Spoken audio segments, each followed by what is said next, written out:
thank you again, Sarah and Laura, for the introduction. It's wonderful. Let me just point out, and of course, thank you for taking time and we're honored to be able to do this. These questions have come to us from our education committee. If you're out there live right now, hello, and we would like you to, if you have any questions, just post them in the comments. We'll try to get to the end. We do have to point out, however, that we cannot provide individual medical advice during this event. And any information provided here is not intended to act as a substitute for what your physicians guide you with their care. Okay, so just keep that in mind when you put questions forward. So let's just jump right to the questions. So I'm going to just address everything to the individual, the whole panel, and you guys can type in what you like. Have there been any research or clinical trials regarding taking less than a daily dose of 100 milligrams of weed, so-called sub-clinical dose? Well, there were clinical trials. There's a question. Always measure levels of the blood with that. There's some centers that offer drug-level testing to say whether we're in the right range. We know there's a certain therapeutic dose that most of you want to achieve. But there's never been a dedicated clinical trial showing anything less than 4 milligrams per day as an effective dose. There have been randomized trials comparing 400 to 600, 400 to 800. And at higher doses, really have more side effects. The clinical benefit of higher doses is subject to some debate. Some randomized studies, which has never been shown to be improved survival, but expected data, some generated by life graph, would suggest that higher doses may be beneficial. So take a look at the data and wonder whether we should be at higher doses than 400 milligrams per day, and who should those patients be on to get the higher dose? Because we do know that higher doses do lead more side effects, such as edema, extremity edema, effects in the bone marrow, diarrhea, muscle cramps, etc. But as far as the question going to the lower dose, there's never been a clinical study that actually ever addressed that one question. It may be possible that some people on lower doses have pharmacological levels that are in the range and have a toxicity and are on a lower dose of drug. One thing they can ask their physician for is maybe measure level in the blood and see where that level is relative to the therapeutic range of the drug. But do we know it is as effective as 400 milligrams? There's never been a study. I would suggest it probably is inferior. That would be my own personal bias because we know lower doses lead to lower therapeutic troughs, lower levels in the blood, and the drug levels do seem to correlate to benefit of therapy. So the less you get, at least under 400, I would think that will lead to less benefit. But again, never been formally tested, and I think some people probably could manage the lower dose. We just don't have enough to get to identify who those patients are. Yeah, there's anecdotal evidence I know in Scandinavia, for example, patients taking subclinical doses, but those patients have been stable for a very long time, or less than 11. So you're right, anecdotal, but no trials as far as I know. Anybody else want to weigh in on that? Yeah, I have a couple of comments. One, I think it would be important to realize, as Gary said, there's never been a trial that looked at 400 versus 300. There have been trials where people that were on 400 were reduced at doses reduced to 300 due to side effects and toxicity. Now, I would argue that that is their maximum tolerated dose, and that is very different than saying that 300 in general is a safe and effective dose, just because some people were on 300 that had dose reductions. That's different. Personalized dose. Yes. Well, actually, that's an interesting. You both mentioned toxicities, and it kind of goes into our next question. Somebody asked, what are the long-term, and they're defining long-term care as more than 10 years of health consequences of taking imatinib. So if you've been on imatinib in 10 years or more, have you guys noticed that there are long-term consequences that may differ from the side effects that we see in short term? I mean, we talked about potential kidney toxicity now in long-term imatinib therapy because that's now one of the new concerns. I think, people I often get questions about are secondary cancers. When I'm on imatinib for 10 years, what other cancer from believe that? And I like to put that into the best. There's no data at all that chronic imatinib therapy predisposes a patient for another cancer.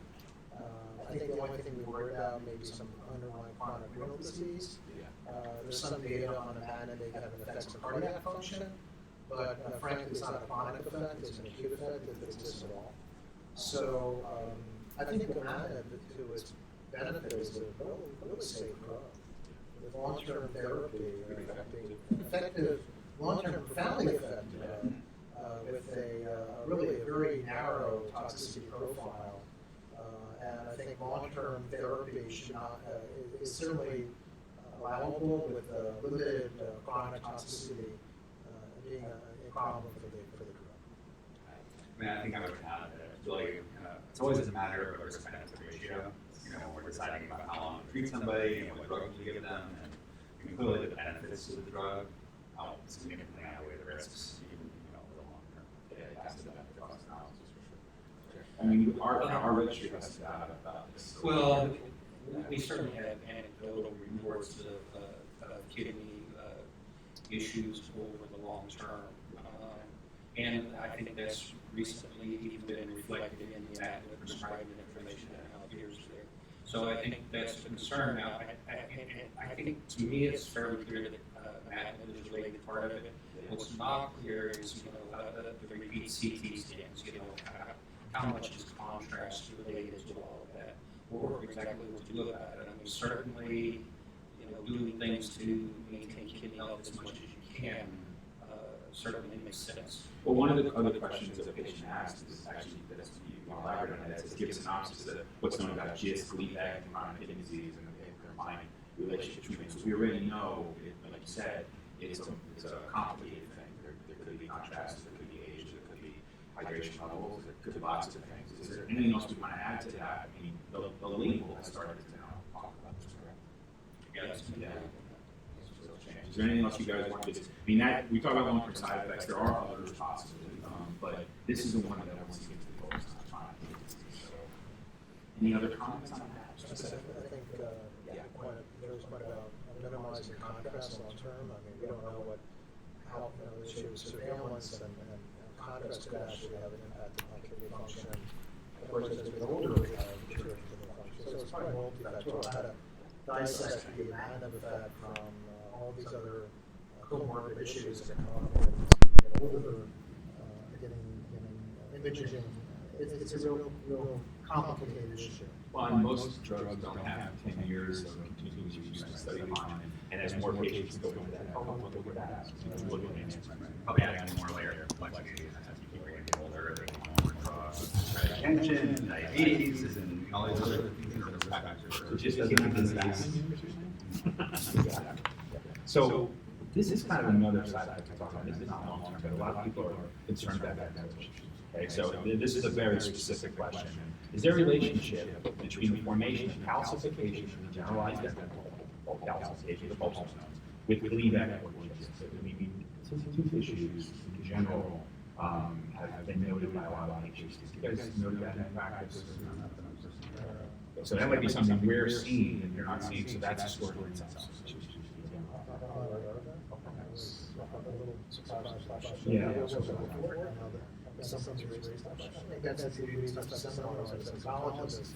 You're learning things all the time in patients. And I think that's one of what life has is this is a portal to enter toxicity that allows us to inform us about potential toxicities and side effects. We just don't think about it. He's talking about SiteIQ, so if you guys are interested in that, you want to go to www.mysiteiq.org, and that's actually for not just patients with all cancers, and you're able to track your side effects, and that's what we're using for, is to determine what side effects are out there, how physicians look at side effects versus how patients look at them. Do they change over time, and do they vary? It's very valuable source of information for us. Better understand the disease, but they hear about patients. Yeah, that's a problem. And that is another thing too, related to diet, age. But something we should start thinking about if there's increasing concern about this community. As a society, I think we'll help farm us about current and future problems in the world. And also, I think it's going to change. Clearly, as we have patients get more and more therapy, over time, you may see different toxicities. What happens here one may be very different happens in your 80 or 10. So this is a way to get the data. So you actually mentioned, I wasn't joking, just back diseases. Here's a very specific question involving disease and its potential relationships to the business. This would be what it is. My brother was diagnosed with amyloidosis. It's a rare disease, less than 200,000 people. It is not a cancer, but a rare cell mutation. 3 weeks ago, my healthy 58-year-old brother was joining the patients with 5 grandchildren. Very lots of information. Today, we are taking him off life support. Okay? It began with a vague stomach ache, quickly progressing to kidney and renal failure. My question, is there a relationship between GIST and amyloidosis? Now, you guys have actually seen amyloidosis in your practice, right? Have you seen a relationship with GIST? I've seen amyloidosis patients occasionally. It's it's a rare disease. Yes. I have not personally seen any connection with GIST that I'm aware of.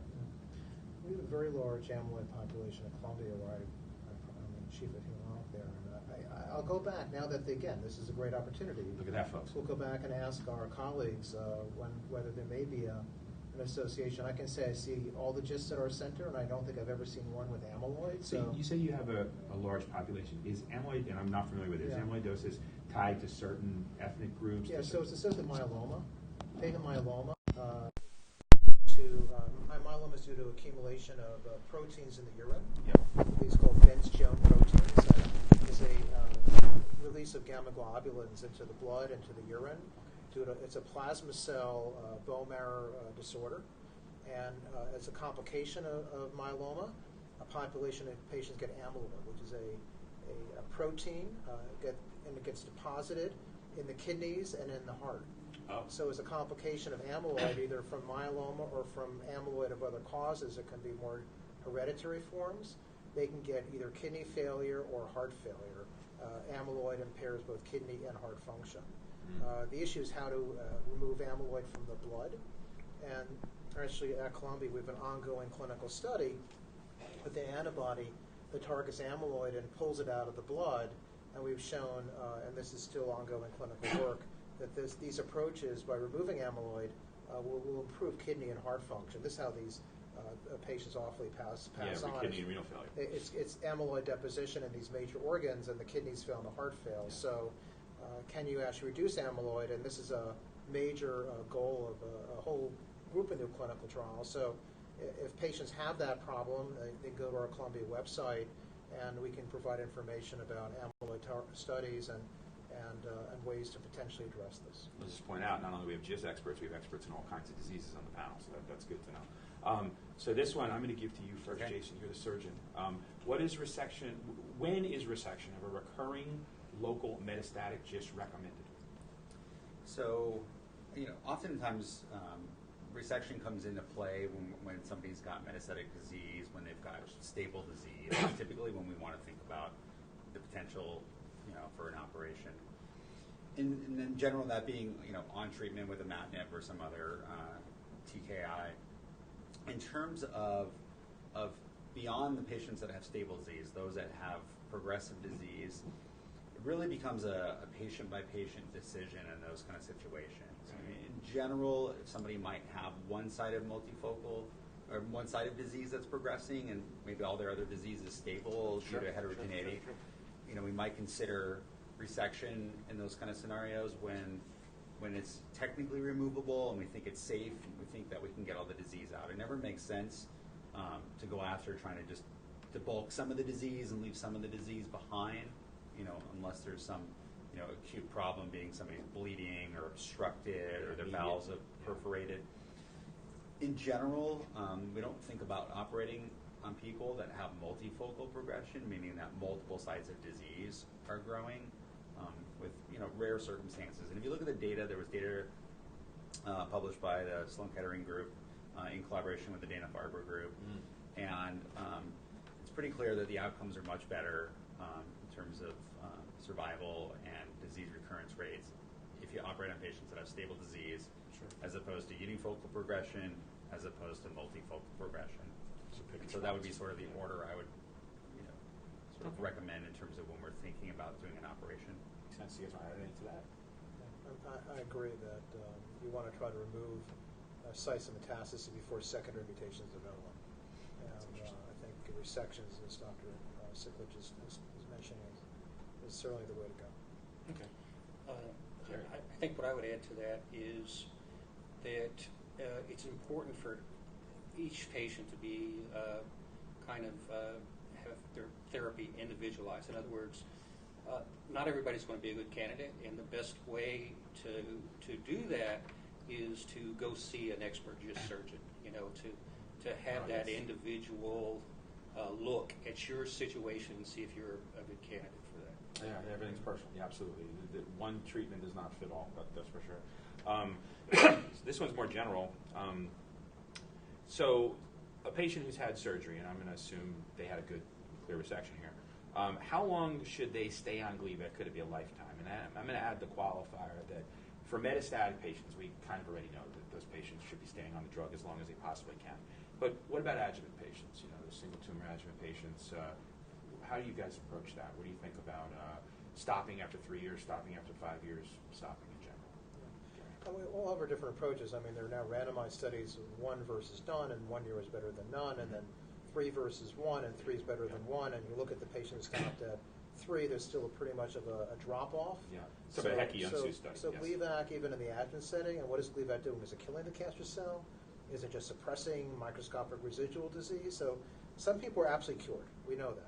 But we can't identify who those may be. So there is a population where the Gleevec is suppressing the disease and not evident, and those people need to be on that. But since we can't differentiate it, when do we stop it?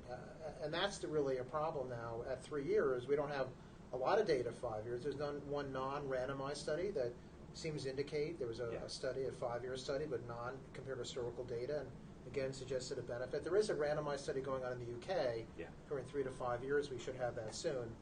My personal bias is if you're tolerating the drug, don't stop it. That I think the risk of recurrence is higher, and the overall problems associated with the current disease outweighs any negative effect that you would get from continuing the drug. Now, if you're having lots of side effects, I get it. All right, you can't handle it. 5 years, even 3 years may be sufficient. But if you can tolerate the drug, and you're a high-risk patient by size, by mitotic index, by location, and there's a nomogram we use to predict this. Right. I think those patients really should stay on chronic Gleevec therapy as long as they can tolerate it. And we're frankly seeing patients now at 8 and 10 years, and they're now I don't know, and that's the truth. I'm not sure. I try to encourage patients to continue on, but what about 10 years of Gleevec adjuvant? That's what we're seeing out in our practices. We'll give you a chance to do it this way. So we've got patients in our registry, Jerry, that have been on Gleevec for over 15 years. So, what do you have? How do you weigh in on this? Well, I pretty much agree with Gary very closely, and that unfortunately we're not at this point able to identify which of those patients can safely go on imatinib. So tolerability of the drug is certainly the first thing, to look at. Second thing is to, of course, with all adjuvant treatment, you should make sure that it's a responsive mutation type with mutation testing. That's correct. Make sure that you're actually getting benefit from the drug if you're going to be on it for that long. That's a great point. And I really believe in maintaining as low a disease burden in the body as possible, and whether that's through adjuvant therapy or whether it's through surgery for metastatic disease. I'm a firm believer that if you can maintain that tumor burden as low as possible, that there's less cells in your body, and less chances of developing resistance down the road. And possibly a good impact on quality of life too, which is often overlooked. Jason, I agree with everything that's been said so far. I mean, I think in general, if you look at the trials that were done, the placebo versus 1 year, the 1 year versus 3 year, if you look at the curves, in the study, the Kaplan-Meier curves, pretty much 8 to 12 months after the drugs are stopped, no matter whether it's 1 year, 3 years, patients start developing recurrences again. It goes back to the natural and progression. The natural progression, and the curves almost teardrop and sort of cross over again, 2 years or so later. Yeah. So that's what we've seen in our own studies. Yeah. So to me, I think as long as somebody's tolerating it, if it's appropriate based on mutation testing, if they've got a high-risk disease and they're doing well, I think it's, I wouldn't recommend stopping it. There's nothing worse than seeing patients in clinic that have had 3 years and they suddenly get stopped and they come back a year later and now they've got diffusely metastatic disease, and now we're trying to sort of turn that ship around. That's a terrible scenario. Yeah, we've seen similar in our research where what happens is once you stop and Doesn't seem to matter how long you took it either. You go back to the natural progression of disease. Usually, if you're going to progress within a year, you've progressed, and you're right, that's absolutely tragic. You don't want to see that. Here's a very specific scenario a patient has provided. So an individual has a recurrent GIST. Okay, this GIST returned 4.5 years after 3 years of imatinib therapy, and they required hip replacement surgery. Okay, it doesn't say whether it's due to the GIST or not. An oncologist recommended stopping imatinib for a few days to a week prior to surgery, and then again after the surgery. Is there a risk in stopping imatinib for up to 2 weeks and having the GIST recur a third time? So this patient was on Gleevec for 3 years, and then they returned later. It doesn't really say how long they were on it this second time, which is kind of important information, but they're stopping for a period of a week before and a week after the surgery. Who wants to get into the pharmacokinetics? Go ahead. The surgeon. Yeah. I have an opinion. So my opinion is I don't think it's going to affect their risk of recurrence. I think it's in this patient, I don't want to not to necessarily individualize, but it takes quite some time for disease to recur. As I said, it's a year, 2 years out from stopping the drug that suddenly you start seeing recurrences. So the likelihood of a couple of cells potentially growing that have been suppressed by it is incredibly low. And even if that were to happen theoretically, the drug should be able, in that short 2 week period, to go back and kill those cells that started growing. But it's obviously all theoretical. But there's a bigger question here: is whether they need to stop it at all. So why stop? So we'd be worried about drugs. So what does KIT hit? A KIT, Peter for alpha, B's for Abel. The problem would be if the drug blocked a protein called VEGFR, which is involved in wound healing. It's like Susan. Like Susan. Yeah. So for Gleevec does not touch that gene. So if you're worried about from a surgical perspective, we worry about post-operative wound healing. And the argument for Gleevec is you can continue Gleevec almost up to the day of surgery without impacting upon the surgical outcome as far as wound healing recovery goes. So that's interesting. The surgical opinion about stopping Gleevec weeks ahead of time is not based on any clinical data. It's based on a bias about the drug and what it may have caused. And actually, the science would argue that there's no surgical reason to stop the drug. Now, maybe you're worried about some sort of cardiac issue with the TKI. I'm not really sure, unless there's a cardiac problem. I would argue that drug should be continued as close as possible to surgical resection and not stop. Because I do worry about stopping the drug, especially for patient metastatic disease. And even short times off the drug, we can have patients who rapidly can explode off drug therapy. That's in the metastatic setting. Now, this may be an adjuvant patient. Perhaps a short-term ERF therapy is okay. But there's no biological reason that I can think of not to continue Gleevec, essentially up to the day of the operation. And this is a recurrent patient. They say they're recurrent. I just don't see it. There's no biological reason to stop the drug. Now, the surgeons may feel differently, but he's right next to you. So so I just, if it was a VEGF inhibitor, Sutent, I get it. Yes, VEGF, wound healing. I've argued the same way. But what are we worried about? That's really interesting. Yeah, I never actually thought of it that way or heard it that way, but that's. Have you heard that before?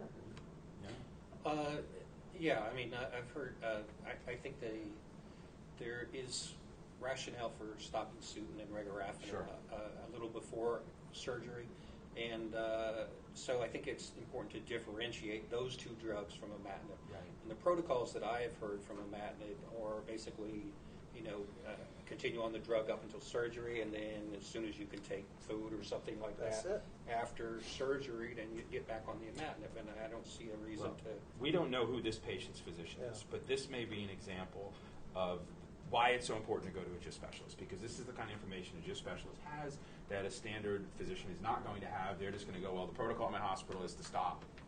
Right. End of conversation. So that's really valid. We've heard about drug in the blood for a small molecule. It takes 7 days. It's 7 half-lives. The drug's out of the blood. So 2 weeks, don't get it. Preference, keep it going to the last day. Stop it the day before, maybe. Stop it the night before. Whatever the surgeon says about safety for oral medications. But I consider this like a heart medication. You wouldn't stop your cardiac drugs a week at a time. This is essential to sustain your life as any cardiac medication. And there's absolutely no contraindication to continuing Gleevec up to the time of an operation. Awesome. Okay, so we're on the case history theme. We'll give you another very specific one. So this is regarding second-line treatment. I was diagnosed PDGFRA, D842B, exon 18. For those of you who aren't familiar with that, that is a treatment, or that is a mutation, I should say, that is not responsive to the 3 FDA-approved treatments at this point. The encapsulated tumor was surgically removed on February 2017. I am Ned to date. Last July, during the Life Fest in Miami, I asked the representatives of Decipher and Blueprint about the treatment if I needed meds in the future. Since my mutation is resistant to Gleevec, would I directly be put on DCC 2618 or Blue 285? One answer was yes, the other was no, that I would have to take Gleevec first, although knowing it would be effective before being able to take the second-line medication. What is the current treatment procedure protocol in this situation? Well, I think we discussed this actually before. Yeah, we had to. And It's I pretty think the complicated. consensus we would go to Blue or DCC. I agree that you wouldn't want to put a person on a drug to which they'd be resistant. It makes no sense. Right. It's like mutational status for KID. I mean, with the 9 mutation, we would tend to favor Sutent. Some maybe favor double dose Gleevec. But it's using mutational analysis to personalize our therapy, which is really state of the art.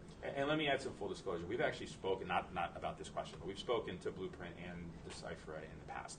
And just realize that some of this, and these drugs are both in trial, but Blueprint, for example, is aiming for essentially a first-line approval for D842V. So there is no need to take Gleevec in that case. You do not have to have failed Gleevec if you're a D842V patient to take that drug. Okay, Decipher, we can punt that to Decipher if you're listening. Go ahead, comment. If you're looking for approval as a second-line drug in a clinical trial where the patient needs to have failed Gleevec, then the answer is to conform with the trial. You'll need to do that. That puts you in a weird situation. But I would think a D842V patient and a physician contacting a pharma company, you wouldn't have to go through a completely unnecessary step, I would imagine. You know, right now, both these drugs are not FDA approved. They're both in clinical trials. So, I mean, time's going to tell us in terms of, when the FDA approval comes through, then the decision can be made in terms of moving into first line. And, while it might be off-label in that scenario, that would be up to the person and their physician about deciding whether they think that's appropriate or not. And just realize if you're a patient and you're not eligible for that clinical trial, and hate me guys, it's okay, you could always think about contacting the Life Rep Group or contacting those pharma companies directly through your physician and looking at compassionate use for the drug as well. So that's something you could do. I'm not guaranteeing anything, but that's also a possibility. Jerry, you want to weigh in on that at all? No, I agree that the drugs aren't approved at this point, and the label will give us an indication if it's going to be approved for first line therapy or whatever. It's certainly there's no evidence that I've seen that suggests that imatinib is of benefit. None. Actually, there's plenty of evidence suggesting it's not. So yeah, absolutely. The only other thing I'd add is rather than the D842V, where it's that specific change in that amino acid, sometimes the deletions right in that same area tend to be sensitive to imatinib. So it comes down to really personalizing. Yes. The genomics again are critical to determining whether. So not all exon 18s are D842Vs. In the Correct. cases of the ones that aren't, you might find. So don't make an assumption there. This was a very specific question. PDGFRA exon 18 D842V non-responsive. Absolutely. PDGFRA exon 18 maybe non-responsive, maybe not. You have to know whether it's a D842V or not. So right, and then where there's certain deletions in that area, meaning part of the gene was cut out. Yeah. Those sometimes are sensitive to imatinib. Here's a real general question that's very But common. just a follow-up, I think it gets back to some really critical part of the management of juice, is that every patient should ask their physician to make sure the tumor hasn't undergone sequencing. Oh, yes. Because the sequencing of the gene is absolutely critical to the assessment of how this drug will work. And since we have an array of drugs now, we have it's a selection. We can pick the drug that works best. Yeah. And all that's missing for the selection process is the genomic sequencing, and every major cancer center has it. There are plenty of commercial labs now that you can send tumor out for full genomics, and may not necessarily look at all the genes unless you don't have a mutation at all. But I would argue strongly for people watching this webcam today that if they haven't had sequencing of the tumor, they should. And for physicians who treat these patients, it should be part of the standard of care for management of GIST. It's kind of hard to disagree with that. So you talked about the need for testing. As immunotherapy becomes more available, there's going to be an even greater need for testing. So that segues to this question, which is pretty general. Is immunotherapy currently available for GIST? How does it work? Is it effective? And is it available in Canada? I don't know if we can ask that last question, but I will say if you have a question about that, you're Canadian, Gister, I recommend speaking to LRG Canada, David Giuseppe. Their website is, you can Google it, but David is brilliant, so he probably can answer that question. But the first part of it, is immunotherapy available for GIST? How does it work, and is it effective? So immunotherapy has really not been shown, it's not approved for sarcoma in general. GIST is a sarcoma subtype, it's not approved for sarcoma. Clearly there are access programs, compassionate use used through Merck, through BMS, Yep. and I think as oncologists we do give it. Unfortunately, the overall experience with immunotherapy and sarcoma has been pretty, I would say, poor. Response rates probably no more than single agent, PD-1, 5%, 10%, combination maybe with ipilimumab, talking about 15%, and it's in selected sarcoma subtypes. Right. I think the GIST experience is limited. Yep. Anecdotally, I have to say it's probably not an effective therapy, at least with standard therapy. There may be some modifications. I mean, again, genomically, at least what I do is I look for biomarkers, immune sensitivity. All my patients undergo PD-L1 testing, which is a protein in the tumor that may be predictive of immunotherapy benefit. There's another tumor test called tumor mutational burden that is also reflective of immune sensitivity. There's another test called MSI, microsatellite instability, and that's reflected by a number of genomic alterations. Again, expressing the importance of genomic studying of the tumor.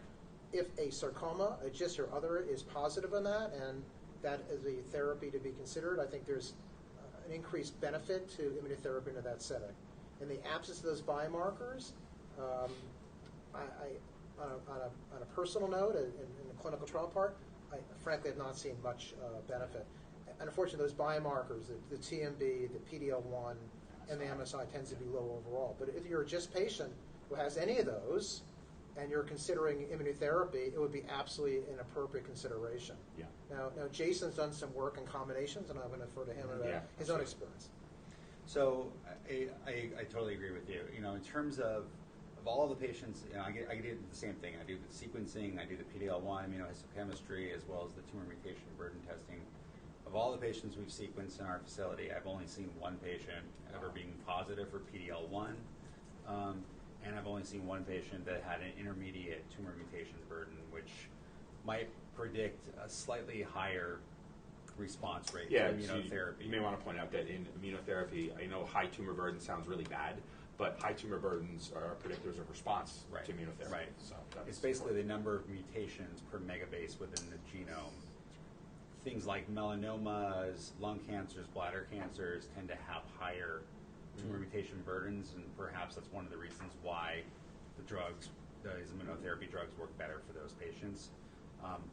But response rates in people with low tumor mutation burden and immunotherapy just across the board, agnostic to biology or disease type, is somewhere about 10%. Yeah. So, and that's sort of the scenario with most of these GIST patients. I do know there was a trial at UCLA it's an immunotherapy trial. The data has not been published yet, and so I don't know the results of it, but they do have a trial that they are investigating. There's a trial immunotherapy in patients with GIST. There was a trial in Miami, Bree Wilkie, that now I'm assuming has gone to Colorado with her, that they did have GIST patients in that trial too. So yeah, and then no data has been released. And the cooperative group, the Alliance, had an arm of ipilimumab plus nivolumab versus nivolumab for GIST, and that's been completed, and that data will hopefully be released soon. Cool. And you want to add that? I mean, we have some patients in the registry, Jerry. There's not very many, but we have a few. I'm aware of one anecdotal response that was in an advanced patient to a PD-1 inhibitor. I think it's an area that I'm interested in seeing more research, but the results that I've seen so far are low responses, possibly due to just a lower amount of genetic damage in GIST compared to some other cancers. So you do see these markers, for the PD-L1 and so forth, and so I think more and more oncologists should be checking for these markers, because although there's certain cancers that are going to respond more, like melanoma, for instance, and certain that are going to respond less, potentially like GIST. For the patients that actually have those markers, then that would be something. Yeah, this is the idea of the hot and cold and all that other stuff. And the problem at the GIST, we've looked at this, we published this data several years ago, Sandra Angela and I, looking at CD8 and T cell distribution, including GIST, and you look at the T cells, they're not there. Well, that's They're not in the tumor. Yeah. And the problem is, unlike melanoma, we look under the microscope, they're full inflammatory cells. GIST, as you said, are cold tumors. So I think one of the goals of future research for GIST and sarcomas as a whole, and we spend a ton of this is the major source of research. I mean, we are spending more time trying to understand the tumor microenvironment, immunotherapeutic improvement in sarcoma, is how to get those T cells from over here to the cancer over there. And that's the challenge. The challenge is driving the T cell to the tumor. We can activate the T cell. That's what PD-1, that's what pembrolizumab does, and that's what nivolumab does, Keytruda, Opdivo. We're great at activating the T cell, but the T cell has to find the cancer. So they're smart, but they're not that smart. So the T cell, we can educate them to get turned on. We just haven't been able to educate them to find the cancer, which you think could be easy with all the cancer that people may have, but that's the challenge. And so our goal now is to try to redirect the T cell to find the tumor. Once we do that, then I think we're going to make a major advance in GIST and sarcoma, and I think that's the next big step. There's definitely enough research. All you got to do is go to ASCO to see that, like maybe 80% of the papers involve immunotherapy. And that wasn't like that 5 years ago. So it's definitely something to look at. Some easy questions. Just one thing to add on to that, I think, is also having the right targets. So if the tumor cells are not expressing a given target, then giving a drug that's going to activate a cell to go after that target may not necessarily work either. And you have to have a test to be able to determine the target, Right. so all that fun stuff. A variation, simple question, but maybe not an easy one. For long-term adjuvant treatment, we talked about stopping, dose. What about lowering it as time passes? Again, patient doing well, whatever. Are you guys on the same page with that? Where no, we don't stop it, we don't lower it. Let's keep it where it is. That's my approach. That's kind of what I I think. don't know. Yeah, exactly. It's probably biased. Yeah. I don't. If you're not going to, I don't know. We don't know data. Again, no one's ever done a study. After 3 years, go to 300 milligrams or 200 milligrams. There's no data. So. Well, I mean, they're even saying lowering dosage. Let's say you're at 800 or 600, then lowering down, not necessarily the subclinical, but just in general. But I think we are kind of. You've heard high dose going to 400 milligrams. Yeah, I don't know. For adjuvant? that's what it seems. For the Yeah. question. Well, almost all adjuvants going to be 400, Exactly. right? Most Yeah, patients that's will be right. up that high. Yes, I don't get the. This question's not as specific. It does say for long-term adjuvant treatment, but I can say I have a patient who was on the randomized study of 800 versus 400, and she has. And why would ever stop? I think the expression is if it ain't broke, don't fix it. Yeah, so right. there you That's go. it's an amazing discussion, Yeah. and I try to get people to reduce doses, but they're so wedded to their doses they won't drop it all. So this one's a case study, and I'm not going to go into detail about it, first off because of time, but also because it's way too specific and might be revealing. I will tell you that, Jason, for full disclosure, it's a patient in your iPredict trial, okay? So this patient is doing very, very well, of course. Unfortunately, their insurance company denied access to the drug. The pharmaceutical company stepped in, donated, he's able to take it, and then they know of another gister, insurance denied their drug, and he's been on no drug and not doing well. The general question is, how do we get precision oncology into the hands of everyday folks? How do we get insurance companies to start paying for this precision medication? I didn't say the question was going to be easy. That's so- a good question. Yeah, go for it. I think we're still learning. So for those of you that don't know, the iPredict trial is a trial that we're running at UC San Diego. It's a precision medicine trial that's basically personalizing combination drug treatments for each patient based upon the genomics in their tumors. It's agnostic to histology, so it includes everything from sarcomas to gallbladder cancer to colon cancers, but essentially the enrollment criteria are anybody with advanced cancers that their current drugs are not working, or if they've got advanced cancers, we do have an arm that we're treating that don't necessarily have to have failed a prior line of therapy. So treatment naive, where we're basically doing the genomics on their tumors and then personalizing the therapy. And that's maybe a combination of targeted agents plus immunotherapy or multiple targeted agents. It really depends upon each individual patient's tumor. Individualized treatment. Now, one of the ways we've been able to make this happen is we actually have somebody that's working full-time as a medication acquisition specialist. Yes. Whose basically job is to work with insurance companies and work with Okay. drug companies in order to acquire drugs for our patients. And that's something I have to point out. Not everybody does that. You know, listen to what Jason's saying. They have someone, and this is a shame, but their whole job is to deal with insurance companies and pharma companies to get the drug that's difficult to get. Now, it would be nice if it wasn't difficult to get, but if you're a potential center of excellence out there, you're wondering how to become one, that's it, okay? Do that. Solve the problem, okay? They put a full-time person on that or whatever it takes to do it. Right. They did it. So that's the first part. Now the second part is basically getting the data to say that this approach works, and that's something that's evolving.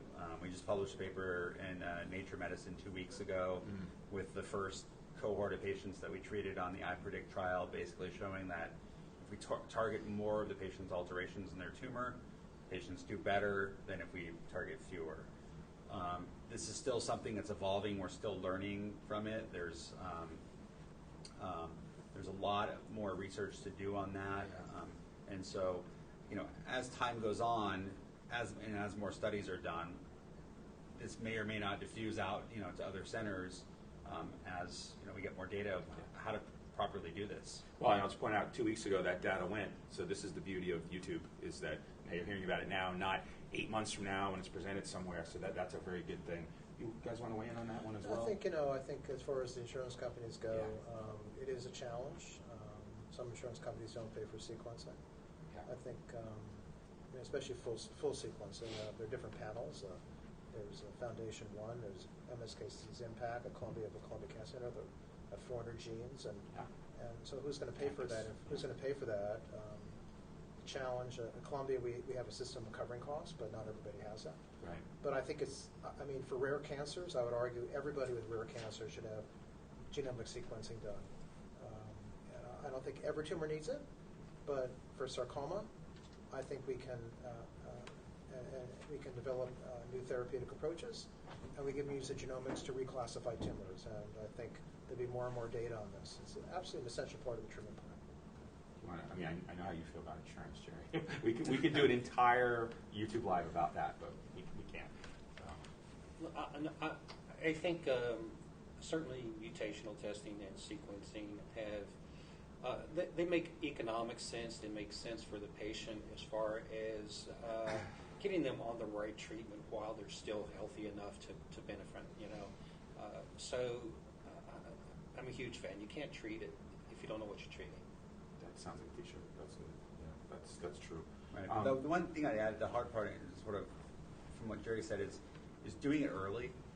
Is that right now a lot of times the sequencing is done as like the last ditch effort when somebody's really sick, and at that point we may not have the time, and so we need to think about moving this earlier as part of our treatment algorithms rather than waiting to the last second.